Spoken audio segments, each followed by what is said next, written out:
Thurman Pacquiao fight week is finally here. I'm curious to hear who you guys got. Stick around and I'll tell you who I got.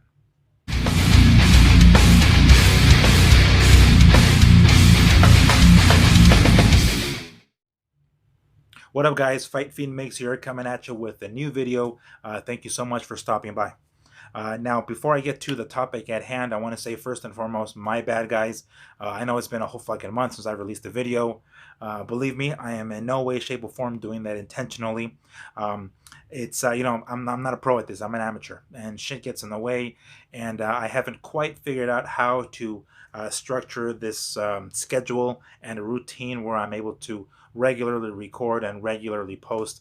I just haven't figured that part out yet. So, my bad.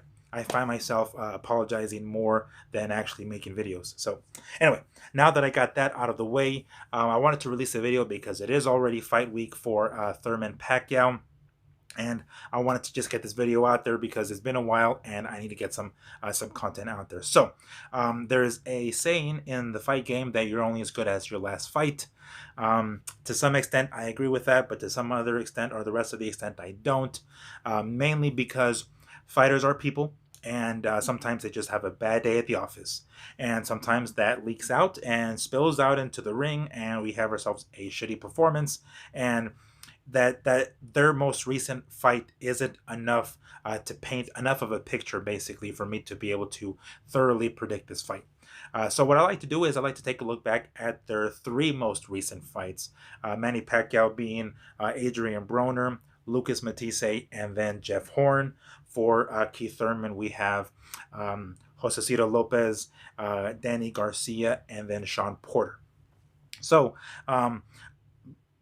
including all of those, I guess with the exception of the Lucas Matisse fight, basically every fight went the distance, went the full 12 rounds, and that leads me to believe that this fight will also go the full 12 rounds. So we'll start with Manny.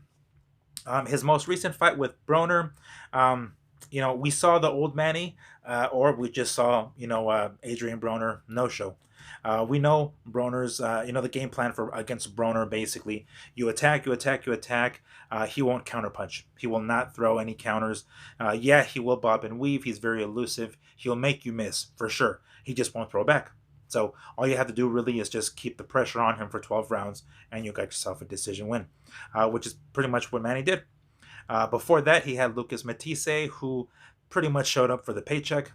Not really much to go off of there. I think it was 2 or 3 rounds, something like that.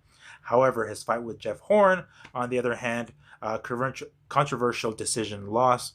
I'm not quite sure if Horn really won that, but it could have just been what I mentioned earlier, a bad day at the office for Manny. He fought in Australia, so maybe jet lag has something to do with it. He fought, I think, earlier in the day. Maybe that had something to do with it. Could be a number of different things.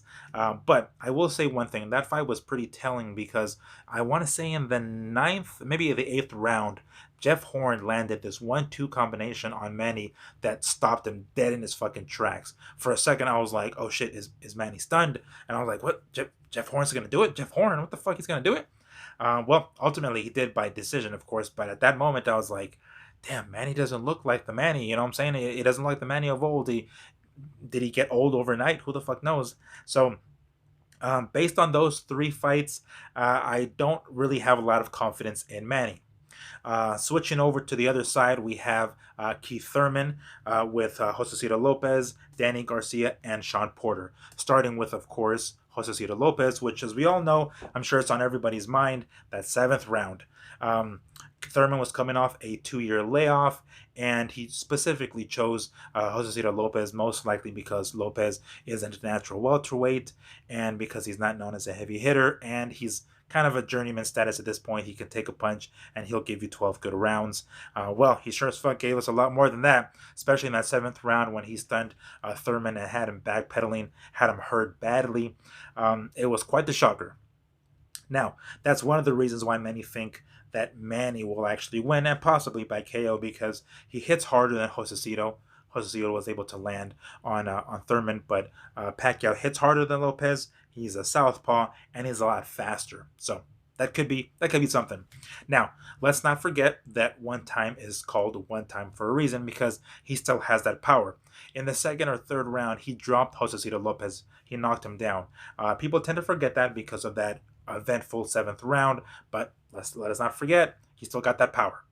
Um, his fight with Danny Garcia was a little more telling because it was quite even. Danny Garcia isn't the most accurate boxer, but he lands. When he lands, and he lands more often than he misses. Even though he just buries his fucking face in the ground and throws that left. So at that point or that fight, I think we really saw. Thurman's intelligence. He knew he was able to avoid Garcia's heavy shots. He was able to land his own, and he came out with the decision. It was a close fight. I'm not going to say it wasn't a close fight. He didn't look his best, but I felt it was one of those cases where there's another saying in boxing that says, win this one, look good on the next one. And I think that was one of those fights where Thurman kind of didn't give a fuck how he looked. He just needed to get that win. If I'm not mistaken, it was a title unification bout. I'm not sure. But anyway, it was one of those cases where it didn't matter how the fuck he looked. It mattered the fact that he won, which he did. Before that, he had Sean Porter. Now, that one was also very telling because you really, really saw Thurman's intelligence there. Porter is known as a bully. He's able to bully you into the corner and land shots on you, corner you, put your back up against the ropes using his brute strength, and he basically bullies you in there and barges in.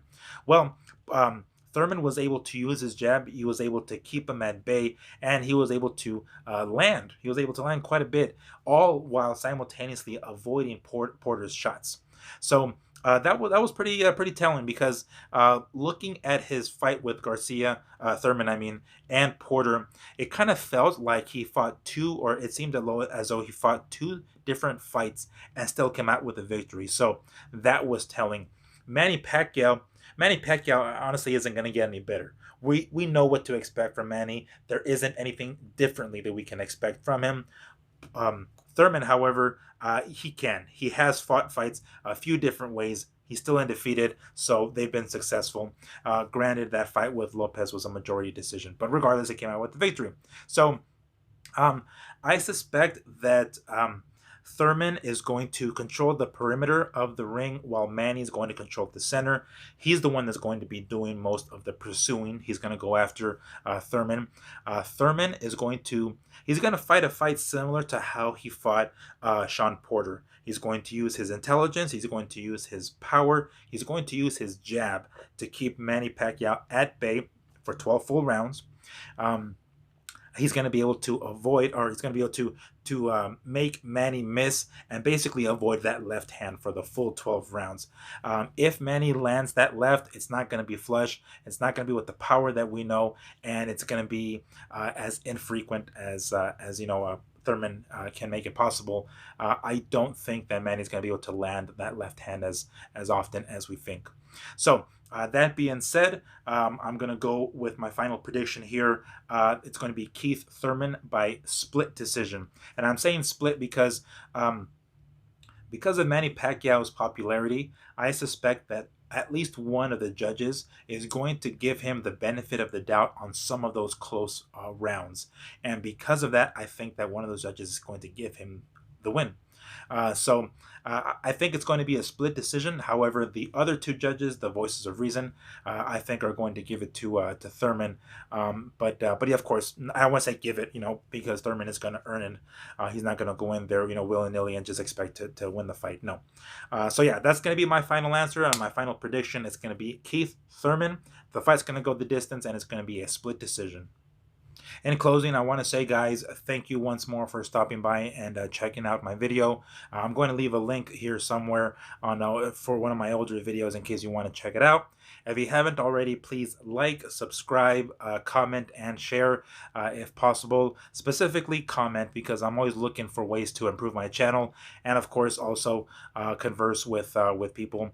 Of course, specifically with this video in particular, with the topic of the Thurman and Pacquiao fight predictions. I'm intrigued and interested in your predictions, so I'll definitely like to check that out.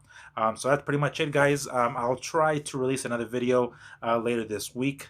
I know that's shooting for the stars, so my bad. But regardless, I'll do my best to do so. Thank you so much one more time for stopping by, and you have yourselves a good night, good morning, good day, whatever time you happen to be checking out this video. Peace.